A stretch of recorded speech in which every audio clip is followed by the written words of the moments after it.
বহু চিন্তা কৰি ভিডিঅ'টো বনাইছোঁ আৰু বহুত দিন মই ভিডিঅ' দিয়াও নাছিলোঁ।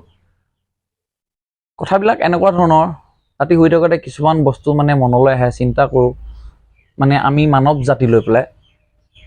যিহেতু আজি আমি হোটেল এখনতো বহি থকা সময়ত লগৰ 2-4জনৰ ভিতৰত আড্ডা মাৰি আছিলোঁ। সেই আড্ডা মাৰি থকা সময়তো কিছুমান বাহিৰহনীয়া কথাও ওলালে আৰু মানৱ জাতি লৈ পেলাই কিছুমান কথা ওলালে। শ্ৰেষ্ঠ মানৱ জাতি যে, সেই তাক লৈ ওলাইছে। শ্ৰেষ্ঠ মানৱ জাতি বুলি যে কয়, কেনেকৈ শ্ৰেষ্ঠ মানৱ জাতি? আজি কলি শেষ যুগত মানৱ শ্ৰেষ্ঠ কেতিয়াও হ'ব নোৱাৰে।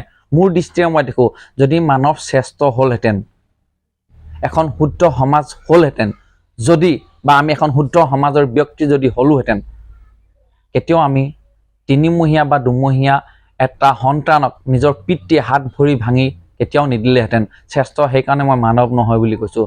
যেতিয়া এটা সৰু ল'ৰা ছোৱালী যেতিয়া কাটি পেলাই কোনোবা পৰকীয়া প্ৰেমত পৰি কাৰোবালৈ যেতিয়া পলাই গুচি যায়, কেতিয়াও শ্ৰেষ্ঠ মানৱ জাতি হ'ব নোৱাৰে। সমাজ কেতিয়াও শুধৰণি হ'ব নোৱাৰে।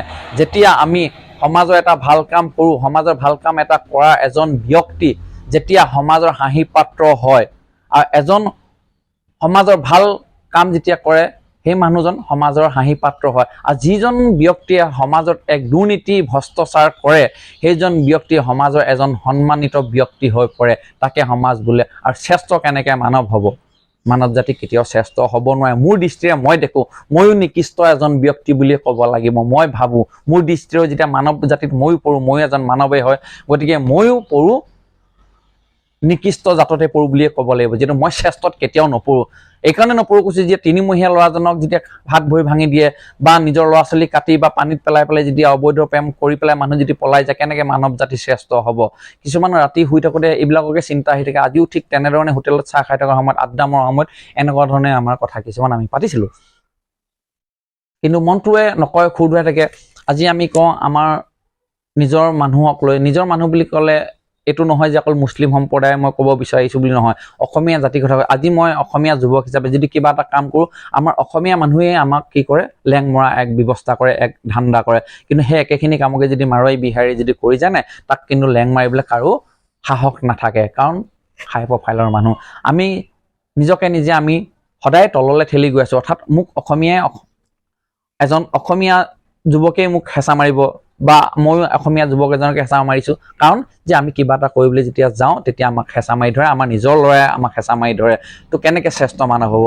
যেতিয়া নিজৰ স্বামী থকা অৱস্থাত যেতিয়া অবৈধ প্ৰেম হয়, বা নিজৰ স্ত্ৰী থকা সময়ত অবৈধ প্ৰেম হয়, বা কাৰোবাৰ লগত এক আন সম্পৰ্ক হয়, তেতিয়া বা সেইটোক আমি কেনেকৈ ক'ম যে মানৱ জাতি শ্ৰেষ্ঠ? কেতিয়াও মানৱ জাতি শ্ৰেষ্ঠ হ'ব নোৱাৰে।